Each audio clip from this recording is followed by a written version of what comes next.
ഇടുക്കി ജില്ലയെ അക്ഷരാർത്ഥത്തിൽ നടുക്കിയ ദുരന്തം. മൂന്നാർ സ്റ്റേഷനിലേക്ക് തൊട്ടടുത്തുള്ള ഹോസ്പിറ്റലിൽ നിന്നും ഒരു ഫോൺ കോൾ എത്തിയതിന്റെ അടിസ്ഥാനത്തിലായിരുന്നു SI ഉൾപ്പെടുന്ന സംഘം ഹോസ്പിറ്റലിലേക്ക് എത്തിയത്. ഹോസ്പിറ്റലിലേക്ക് എത്തിയപ്പോൾ നടുക്കുന്ന ഒരു കാഴ്ചയാണ് കണ്ടത്. കഴുത്തറ്റുപോയ നിലയിൽ ഒരു സ്ത്രീയെ കുറേയധികം ആളുകൾ ചേർന്ന് ഹോസ്പിറ്റലിൽ പ്രവേശിപ്പിച്ചിരിക്കുകയാണ്. ആ സ്ത്രീയുടെ ഒരു ചെവി അറുത്തെടുത്ത നിലയിലാണ്. ആ സ്ത്രീയെ ഹോസ്പിറ്റലിലേക്ക് എത്തിച്ച ആളുകളോട് പോലീസ് സംഘം വിവരം തിരക്കി തുടങ്ങി. തൊട്ടടുത്തുള്ള അംഗനവാടി ടീച്ചറുടെ കുട്ടിയെ നോക്കുന്നതിനായി അവരുടെ വീട്ടിൽ ജോലിക്ക് നിൽക്കുന്ന സരസ്വതി എന്ന സ്ത്രീയാണ് കൊല്ലപ്പെട്ടിരിക്കുന്നത്. രാവിലെ 10 മണി മുതൽ 4 മണി വരെയാണ് കുട്ടിയെ നോക്കുന്ന ജോലി സരസ്വതി ചെയ്യാറുള്ളത്. വൈകുന്നേരത്തോടുകൂടി ടീച്ചർ തന്റെ വീട്ടിലെത്തിയപ്പോഴായിരുന്നു പ്രധാന വാതിൽ അടഞ്ഞുകിടക്കുന്നത് ശ്രദ്ധയിൽപ്പെട്ടത്. ജനാലയിലൂടെ അകത്തേക്ക് നോക്കിയ ടീച്ചർ കണ്ടത് ശരീരം മുഴുവൻ മണ്ണ് പുരണ്ട നിലയിൽ ടീച്ചറുടെ കുട്ടി വീടിനുള്ളിലൊക്കെ ഇഴഞ്ഞു നടക്കുന്ന കാഴ്ചയാണ്. കുട്ടിയെ നോക്കാതെ സരസ്വതി എവിടെ പോയി എന്ന് സംശയിച്ച് വീടിന്റെ പിൻവാതിലിലൂടെ അകത്തേക്ക് കയറിയ ടീച്ചർ പ്രധാന ഹാളിലെത്തിയപ്പോൾ കാണുന്നത് നടുക്കുന്ന ഒരു കാഴ്ചയാണ്. സരസ്വതി എന്ന സ്ത്രീ രക്തത്തിൽ കുളിച്ച് കഴുത്തറ്റുപോയ നിലയിൽ കിടക്കുന്നു. ഭയപ്പെടുത്തുന്ന ആ കാഴ്ച കണ്ടുകൊണ്ട് എന്ത് ചെയ്യണമെന്നറിയാതെ തന്റെ കുഞ്ഞിനെ എടുത്തുകൊണ്ട് നിലവിളിച്ച് കരഞ്ഞുകൊണ്ട് അംഗനവാടി ടീച്ചർ വീടിന് പുറത്തേക്കിറങ്ങി ഓടുകയും അയൽവാസികളെയൊക്കെ വിവരമറിയിക്കുകയും ചെയ്തു. വിവരമറിഞ്ഞ അയൽവാസികളൊക്കെ ഓടിയെത്തി സരസ്വതിയെ അതിവേഗം തന്നെ വാഹനത്തിൽ കയറ്റി ഹോസ്പിറ്റലിൽ എത്തിക്കുകയായിരുന്നു. ഉന്നത ഉദ്യോഗസ്ഥരടങ്ങുന്ന സംഘം അപ്പോഴേക്കും ഹോസ്പിറ്റലിലേക്ക് എത്തിയിരുന്നു. സരസ്വതിയുടെ മൃതദേഹം മോർച്ചറിയിലേക്ക് മാറ്റിയ ശേഷം പോലീസ് സംഘം അംഗനവാടി ടീച്ചറുടെ വീട്ടിലേക്കാണ് എത്തിയത്. ആ വീട്ടിലെത്തിയപ്പോൾ തന്നെ വീടിനകം നിറയെ രക്തം ചിതറിത്തെറിച്ചിരിക്കുന്ന കാഴ്ച പോലീസ് സംഘത്തിന്റെ ശ്രദ്ധയിൽപ്പെട്ടു. ആ വീട് സീൽ ചെയ്ത് 1-2 പോലീസുകാരെ ആ വീട്ടിൽ ഡ്യൂട്ടിക്കിട്ട ശേഷം SI ഉൾപ്പെടുന്ന സംഘം പോലീസ് സ്റ്റേഷനിലേക്ക് മടങ്ങി. തൊട്ടടുത്ത ദിവസം രാവിലെ തന്നെ വിരലടയാള വിദഗ്ധരുടെയും ഫോറൻസിക് സംഘത്തിന്റെയും ഒക്കെ നേതൃത്വത്തിൽ SI ഉൾപ്പെടുന്ന സംഘം അംഗനവാടി ടീച്ചറുടെ വീട്ടിലേക്ക് എത്തി. വിരലടയാളം എന്തെങ്കിലും ലഭിക്കുമോ എന്നറിയാൻ ആ വീടിനകമാകെ വിശദമായ പരിശോധനയ്ക്ക് വിധേയമാക്കി. ഫോറൻസിക് സംഘത്തിന്റെ പരിശോധന വീടിനകത്ത് നടന്നപ്പോൾ അവർക്ക് പ്രതീക്ഷിച്ച പോലെ തന്നെ വിരലടയാളങ്ങളൊക്കെ ലഭിച്ചു തുടങ്ങി. മൃതദേഹത്തിലും മൃതദേഹം കിടന്നിരുന്ന സ്ഥലത്തും വീടിനകത്തുമൊക്കെ കൂടുതലായുമുള്ളത് ആ കുഞ്ഞിന്റെ വിരലടയാളങ്ങൾ തന്നെയായിരുന്നു. അത് മാത്രവുമല്ല, കുഞ്ഞ് പിടിച്ചു നടന്നതിന്റെ ഭാഗമായി ആ വീടിനകത്തുള്ള ഫർണിച്ചറുകളൊക്കെ പല സ്ഥലത്തേക്കും മാറിയിരിപ്പുണ്ട്. ക്രൈം സീനിന്റെ വിശദമായ ഫോട്ടോസ് പോലീസ് സംഘം ശേഖരിച്ചു. ഡോഗ് സ്ക്വാഡിനെ ഉപയോഗിച്ച് പോലീസ് സംഘം വീടിനുള്ളിലൊക്കെ വിശദമായ ഒരു തിരച്ചിൽ തന്നെ നടത്തി. വീടിനകമൊക്കെ മണം പിടിച്ചു നോക്കിയ പോലീസ് നായ വീടിന് പുറത്തേക്ക് ചാടിയിറങ്ങി തൊട്ടടുത്തുള്ള ലയത്തിലേക്കാണ് ഓടിയത്. ലയവും കടന്ന് പ്രധാന റോഡിലെത്തിയ പോലീസ് നായ അതിന്റെ ഓട്ടം അവസാനിപ്പിച്ചു. മെയിൻ റോഡിലെത്തിയ കൊലയാളി അവിടെ നിന്നും വാഹനത്തിൽ രക്ഷപ്പെട്ടതാകാമെന്ന് പോലീസ് വിലയിരുത്തി. കൊലയാളിയെ എത്രയും വേഗം കണ്ടെത്തുന്നതിനായി SP-യുടെ നിർദ്ദേശപ്രകാരം ഉടൻ തന്നെ പോലീസ് സംഘത്തെ 2 ഗ്രൂപ്പുകളായി തിരിക്കുകയും ചെയ്തു. ആ പ്രദേശത്തുള്ള ലയത്തിൽ സ്ഥിരതാമസക്കാരാണുള്ളത്. അവരെ കൂടാതെ ആരെങ്കിലും ആ നാട്ടിലേക്ക് പുതിയതായി വരികയോ പോവുകയോ ചെയ്തിട്ടുണ്ടെങ്കിൽ അങ്ങനെയുള്ളവരെ കേന്ദ്രീകരിച്ച് ഉടൻ അന്വേഷണം നടത്തണമെന്നായിരുന്നു ഒരു സംഘം പോലീസുകാർക്ക് SP നൽകിയ നിർദ്ദേശം. ഹൈറേഞ്ച് മേഖലയായതുകൊണ്ട് തന്നെ ആ പ്രദേശത്തേക്ക് കൂടുതലായും ജീപ്പുകളാണ് സർവീസ് നടത്തുന്നത്. ജീപ്പ് ഓടിക്കുന്ന ഡ്രൈവറിനും അതിലെ സ്ഥിരം യാത്രക്കാർക്കും അപരിചിതരാരെങ്കിലും വാഹനത്തിൽ കയറിയാൽ പെട്ടെന്ന് തന്നെ തിരിച്ചറിയാൻ കഴിയും. തമിഴ്നാട്ടിൽ നിന്ന് കുടിയേറിയിട്ടുള്ള ആളുകളാണ് പ്രധാനമായും ലയത്തിലുള്ളത്. തേയില നുള്ളുന്ന ജോലിയാണ് അവർ പ്രധാനമായും ചെയ്യുന്നത്. ഓരോ ലയത്തിലുമുള്ള താമസക്കാരെ വിശദമായി പോലീസ് സംഘം ചോദ്യം ചെയ്യലിന് വിധേയമാക്കി തുടങ്ങി. ആളുകൾ ജോലി ചെയ്യുന്ന ടീ എസ്റ്റേറ്റിന് ഒരു മാനേജരും ഒരു സഹായിയും ഉണ്ട്. എസ്റ്റേറ്റിന്റെ പല ഭാഗങ്ങളിലുള്ള ലയങ്ങളിൽ താമസിക്കുന്ന ആളുകൾക്കുള്ള കത്തുകളും മറ്ററിയിപ്പുകളും കൊണ്ടുപോയി കൊടുക്കുന്നത് സഹായിയായ നാഗരാജൻ എന്ന വ്യക്തിയാണ്. അതുകൊണ്ട് തന്നെ ലയങ്ങളിലുള്ള ഒട്ടുമിക്ക വീടുകളും അവിടുത്തെ ആളുകളെയും നാഗരാജന് നല്ല പരിചയമാണ്. ഓരോ ലയത്തിലും താമസിക്കുന്ന വ്യക്തികളെക്കുറിച്ചുള്ള വിവരങ്ങൾ പോലീസ് സംഘം നാഗരാജനോട് ചോദിച്ച് മനസ്സിലാക്കി തുടങ്ങി. അതുമാത്രവുമല്ല, അയാളുടെ സഹായത്തോടുകൂടി പോലീസ് സംഘം ഓരോ വീടുകളിലും കയറിയിറങ്ങി ഓരോ ആളുകളെയായി ചോദ്യം ചെയ്യലും ആരംഭിച്ചു. ആ റൂട്ടിലൂടെ സർവീസ് നടത്തുന്ന ജീപ്പ് ഡ്രൈവറെയും അതിലുള്ള യാത്രക്കാരെയും ലയത്തിൽ താമസിക്കുന്ന ആളുകളെയും ഒക്കെ കേന്ദ്രീകരിച്ച് പോലീസ് സംഘം അന്വേഷിച്ചെങ്കിൽ പോലും ഒരു തുമ്പും കണ്ടെത്താൻ കഴിഞ്ഞില്ല. അംഗനവാടി ടീച്ചറോട് ജോലിക്കാരിയായ സരസ്വതിയെക്കുറിച്ച് പോലീസ് സംഘം വിശദമായി അന്വേഷിച്ചു തുടങ്ങി. സരസ്വതി വിവാഹം കഴിച്ചെങ്കിൽ പോലും ഒരു ദിവസം മാത്രമേ അവരുടെ ദാമ്പത്യം നീണ്ടു നിന്നുള്ളൂ. വിവാഹം കഴിഞ്ഞ് തൊട്ടടുത്ത ദിവസം ഒരു ലെഫ്റ്റ് ഹാൻഡറായ സരസ്വതി ഇടത് കൈകൊണ്ട് ഭക്ഷണം വിളമ്പിക്കൊടുത്തതിന്റെ പേരിൽ അന്ന് തന്നെ അവരെ ഉപേക്ഷിച്ച് അവരുടെ ഭർത്താവ് പോയി. വിവാഹം കഴിഞ്ഞ് തൊട്ടടുത്ത ദിവസം തന്നെ ഇത്രയും നിസ്സാരമായ ഒരു കാര്യത്തിന്റെ പേരിൽ ഭർത്താവ് ഭാര്യയെ ഉപേക്ഷിക്കുമോ എന്ന് പോലീസുകാർക്ക് സംശയം തോന്നി. ഈ സമയത്തായിരുന്നു ടീച്ചർ വളരെ നിർണായകമായ ഒരു കാര്യം പോലീസിന്റെ ശ്രദ്ധയിൽ കൊണ്ടുവരുന്നത്. സരസ്വതിയുടെ കഴുത്തിൽ ഒരു സ്വർണ്ണമാലയും കാതിൽ കമ്മലുകളും ഉണ്ടായിരുന്നു. അവയൊക്കെ ഇപ്പോൾ മിസ്സിംഗ് ആണ്. ഒരുപക്ഷെ സരസ്വതിയും കുഞ്ഞും വീട്ടിൽ ഒറ്റയ്ക്കേ ഉള്ളൂ എന്ന് മനസ്സിലാക്കി അതുവഴി കടന്നുപോയ ആരെങ്കിലും അവരെ അപായപ്പെടുത്തിയ ശേഷം സ്വർണ്ണാഭരണങ്ങളുമായി കടന്നു കളഞ്ഞതായിരിക്കുമോ എന്ന് പോലീസിന് സംശയം തോന്നി. പോലീസിന്റെ അന്വേഷണം പുരോഗമിക്കുന്നതിനിടയിലായിരുന്നു പോസ്റ്റ്മോർട്ടം റിപ്പോർട്ട് പുറത്തു വന്നത്. തീർത്തും ഞെട്ടിക്കുന്ന ഒരു റിപ്പോർട്ടായിരുന്നു അത്. ആ സ്ത്രീയുടെ കഴുത്തറുത്താണ് അവരെ കൊലപ്പെടുത്തിയിരിക്കുന്നത്. അതിനു പുറമെ അവരുടെ ചെവി അറുത്തെടുത്തിരിക്കുകയാണ്. വാരിയല്ലുകൾ ചവിട്ടിയൊടിച്ച നിലയിലാണ്. ഒടിഞ്ഞു തൂങ്ങിയ വാരിയെല്ലുകൾ ശ്വാസകോശത്തിലേക്ക് കുത്തിക്കയറിയിട്ടുമുണ്ട്.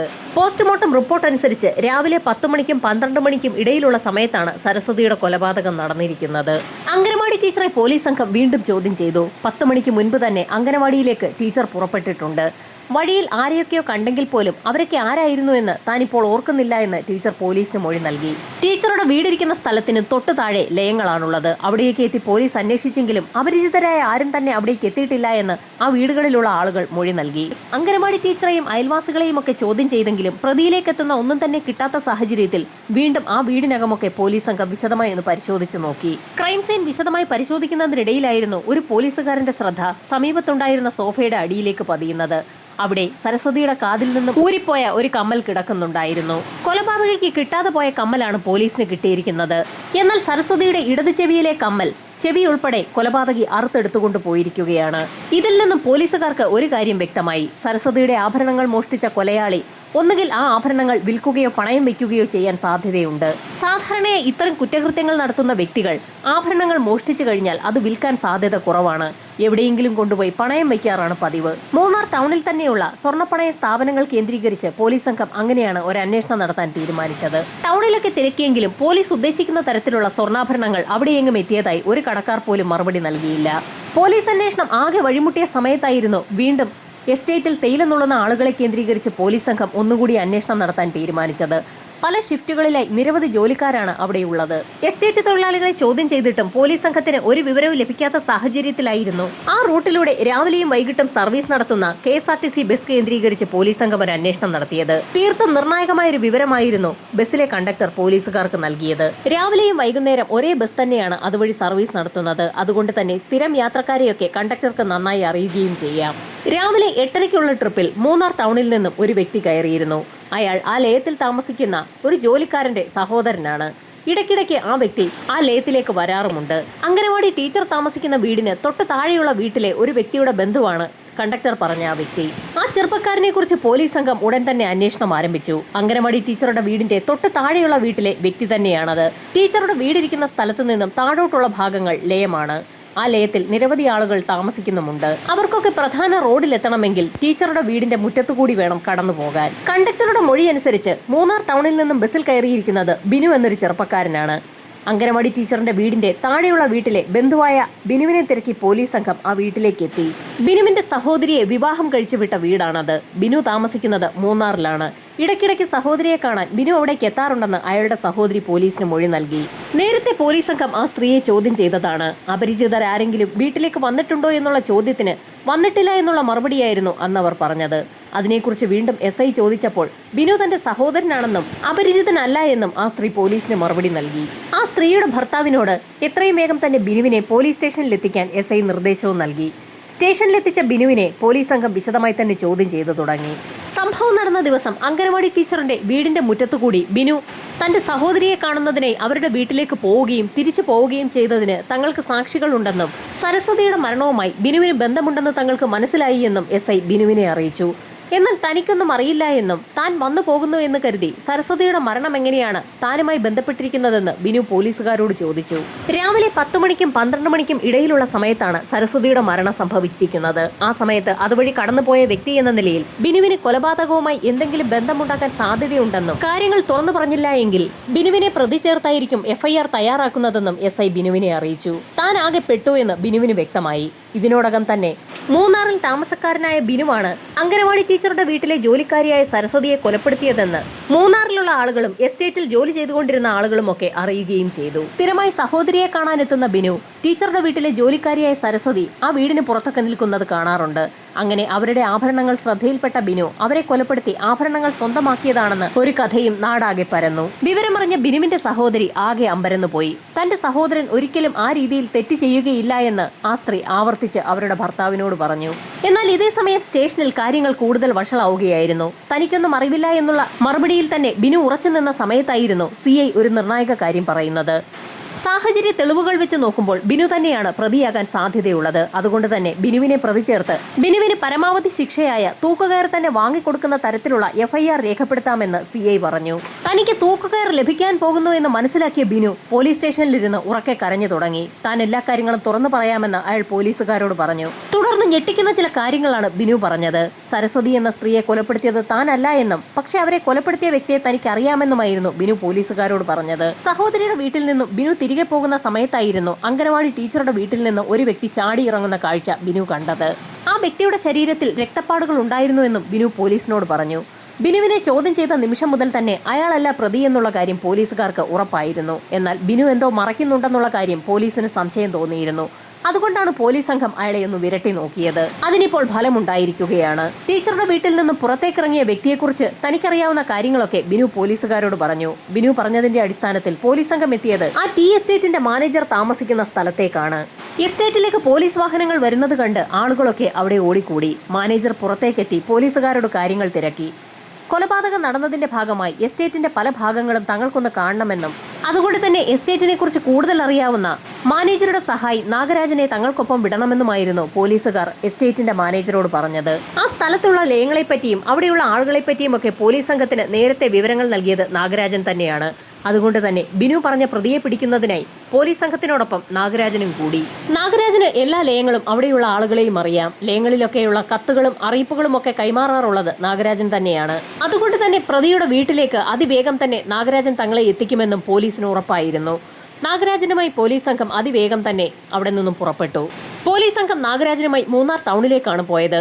ലയത്തിലുള്ള ആളുകളെ ചോദ്യം ചെയ്യുന്നതിന് തന്റെ സഹായം വേണ്ടേയെന്ന് നാഗരാജൻ ചോദിച്ചെങ്കിലും മൂന്നാർ ടൗണിലുള്ള ചില വ്യക്തികളെ ആദ്യം ചോദ്യം ചെയ്യേണ്ടതുണ്ടെന്നായിരുന്നു SI നാഗരാജനെ അറിയിച്ചത്. മൂന്നാർ ടൗണിലൂടെ പോലീസ് സംഘം നേരെ പോലീസ് സ്റ്റേഷനിലേക്ക് തന്നെയാണ് പോയത്. സ്റ്റേഷനിലെത്തിച്ച നാഗരാജനോട് അവിടെ വെയിറ്റ് ചെയ്യാൻ പോലീസുകാർ നിർദ്ദേശം നൽകി. 1 മണിക്കൂറോളം നാഗരാജൻ സ്റ്റേഷനിലിരുന്നു. ആ സമയത്തായിരുന്നു SI അവിടേക്ക് എത്തിയത്. സരസ്വതിയുടെ കൊലപാതകം നടന്ന ദിവസം നാഗരാജൻ എവിടെയായിരുന്നു എന്ന് SI അയാളോട് ചോദിച്ചു. അന്ന് താൻ തന്റെ ജോലിയുമായി ബന്ധപ്പെട്ട് താഴെയുള്ള ലയങ്ങളിൽ തന്നെ ഉണ്ടായിരുന്നു എന്ന് നാഗരാജൻ പോലീസിനോട് പറഞ്ഞു. എന്നാൽ സരസ്വതിയുടെ കൊലപാതകം നടന്ന അതേ സമയത്ത് തന്നെ ആ സ്ത്രീയുടെ വീടിന് പരിസരത്ത് വെച്ച് നാഗരാജനെ ഒരാൾ കണ്ടിട്ടുണ്ടല്ലോ എന്ന് പോലീസ് പറഞ്ഞതും നാഗരാജൻ ഒന്ന് വിളറി വെളുത്തു. തനിക്കൊന്നും അറിയില്ല എന്ന് നാഗരാജൻ പറഞ്ഞ നിമിഷത്തിലായിരുന്നു നാഗരാജനെ ആ സമയത്ത് അവിടെ വെച്ച് നേരിൽ കണ്ട വ്യക്തി സ്റ്റേഷനിൽ തന്നെ ഉണ്ടെന്ന് പറഞ്ഞുകൊണ്ട് SI ബിനുവിനെ അവിടേക്ക് കൊണ്ടുവന്നത്. ബിനുവിനെ അപ്രതീക്ഷിതമായി സ്റ്റേഷനിൽ കണ്ടപ്പോൾ തന്നെ നാഗരാജൻ ഒന്ന് പതറി. താൻ പിടിക്കപ്പെട്ടു എന്ന് മനസ്സിലാക്കിയ നാഗരാജൻ പല കഥകളും പറഞ്ഞു തുടങ്ങി. സ്ഥിരമായി എല്ലാ വീടുകളിലേക്കും കത്തുകളും ഒക്കെയായി നാഗരാജൻ തന്നെയാണ് പോകാറുള്ളത്. അന്നും പതിവ് പോലെ തന്റെ ജോലിയുമായി ബന്ധപ്പെട്ട് നാഗരാജൻ ടീച്ചറുടെ വീടിന്റെ സമീപത്തെത്തി. കഴുത്തിലും കാതിലുമൊക്കെ ആഭരണം ധരിച്ച് സരസ്വതി ആ വീട്ടിൽ നിൽക്കുന്നത് പലപ്പോഴും നാഗരാജൻ കണ്ടിട്ടുണ്ട്. ആ സ്ത്രീയും കുട്ടിയും വീട്ടിൽ തനിച്ചാണെന്ന് മനസ്സിലാക്കിയ നാഗരാജൻ വീടിന്റെ വാതിൽ തട്ടിയപ്പോൾ തന്നെ ആ സ്ത്രീ തുറന്നു കൊടുക്കുകയും ചെയ്തു. വീടിനുള്ളിലേക്ക് ഇടിച്ചു കയറിയ നാഗരാജൻ കൈവശം കരുതിയിരുന്ന കത്തി ഉപയോഗിച്ച് സരസ്വതിയുടെ കഴുത്ത് മുറിക്കുകയായിരുന്നു. ബലപ്രയോഗത്തിലൂടെ സരസ്വതിയുടെ ഒരു കാതിലുണ്ടായിരുന്ന കമ്മൽ ഇളക്കിയെടുക്കാൻ ശ്രമിച്ചെങ്കിലും അത് നാഗരാജന്റെ കയ്യിൽ നിന്നും തെറിച്ചുപോയി. അപ്പോഴേക്കും സരസ്വതിയുടെ മരണം സംഭവിച്ചതുകൊണ്ട് തന്നെ അവരുടെ ഇടതുഭാഗത്തെ ചെവി നാഗരാജൻ അറുത്തെടുത്തുകൊണ്ട് പോവുകയായിരുന്നു. ഇതിനിടയിൽ നാഗരാജൻ സരസ്വതിയെ നിലത്തിട്ട് ചവിട്ടുകയും ചെയ്തു. കഴുത്ത് വെട്ടിമുറിച്ചതുകൊണ്ട് തന്നെ വലിയ ശബ്ദമൊന്നും ഉണ്ടാക്കാതെ തന്നെ സരസ്വതി മരിച്ചു വീണു. സരസ്വതിയുടെ മരണം ഉറപ്പിച്ച ശേഷം അവരുടെ കഴുത്തിൽ കിടന്ന മാലയുമായി വീടിന്റെ പിൻഭാഗത്തുള്ള വാതിലിലൂടെ നാഗരാജൻ പുറത്തേക്കിറങ്ങി. ആ സമയത്തായിരുന്നു താഴെയുള്ള ലയത്തിൽ നിന്ന് മുകളിലെ റോഡിലേക്ക് കയറി വന്ന ബിനു നാഗരാജന്റെ ശ്രദ്ധയിൽപ്പെട്ടത്. നാഗരാജൻ ഒന്ന് പകച്ചുപോയെങ്കിലും അവിടെ നിന്നും ഓടിപ്പോവുകയും ചെയ്തു. നാഗരാജന്റെ ഷർട്ടിൽ രക്തം പറ്റിയിരിക്കുന്നത് ബിനു അന്ന് തന്നെ കണ്ടതാണ്. എന്നാൽ ആ വീടിനുള്ളിൽ എന്താണ് സംഭവിച്ചതെന്ന് മനസ്സിലാകാത്തതുകൊണ്ട് തന്നെ ബിനു മൂന്നാർ ടൗണിലേക്ക് മടങ്ങിപ്പോവുകയും ചെയ്തു. തൊട്ടടുത്ത ദിവസമാണ് സരസ്വതി കൊല്ലപ്പെട്ട വാർത്ത ബിനു അറിഞ്ഞത്. അപ്പോൾ തന്നെ ബിനുവിന് കാര്യം മനസ്സിലായെങ്കിൽ പോലും ആ സമയത്ത് ബിനുവും ആ ഭാഗത്തുണ്ടായിരുന്നത് കൊണ്ട് തന്നെ തന്നെയും കേസിൽ പ്രതി ചേർക്കാൻ സാധ്യതയുണ്ടെന്ന് മനസ്സിലാക്കിയ ബിനു എല്ലാം മറച്ചു വെക്കുകയായിരുന്നു. നാഗരാജൻ പറഞ്ഞ കാര്യങ്ങളൊക്കെ രേഖപ്പെടുത്തിയ പോലീസ് സംഘം നാഗരാജനുമായി എസ്റ്റേറ്റിലേക്ക് തെളിവെടുപ്പിനായി എത്തി. നാഗരാജനാണ് പ്രതിയെന്ന് മനസ്സിലാക്കിയപ്പോൾ തന്നെ നാട്ടുകാരൊന്നടങ്കം നടുങ്ങിപ്പോയി. എല്ലാവരുടെയും വീടുകളിലേക്ക് കത്തുമായി നാഗരാജൻ എത്താറുള്ളതാണ്. ഒരു കൊലപാതകിയുടെ മനസ്സുമായാണ് നാഗരാജൻ തങ്ങളുടെ വീടുകളിലേക്കൊക്കെ കടന്നു വരാറുള്ളതെന്ന് മനസ്സിലാക്കിയ നാട്ടുകാർ ഒന്നടങ്കം ഞെട്ടിപ്പോയി. നാഗരാജനുമായി തെളിവെടുപ്പ് പൂർത്തിയാക്കിയ പോലീസ് സംഘം പിന്നീട് അടിമാലി ടൗണിലേക്കാണ് എത്തിയത്. അവിടെ ഒരു പണയമിടപാട് സ്ഥാപനത്തിൽ നിന്നും നാഗരാജൻ പണയം വെച്ച സരസ്വതിയുടെ സ്വർണ്ണാഭരണങ്ങൾ പോലീസ് സംഘം കണ്ടെടുക്കുകയും ചെയ്തു. തെളിവെടുപ്പ് പൂർത്തിയാക്കിയ പോലീസ് സംഘം നാഗരാജനെ മജിസ്ട്രേറ്റിന് മുൻപാകെ ഹാജരാക്കി റിമാൻഡ് ചെയ്തു.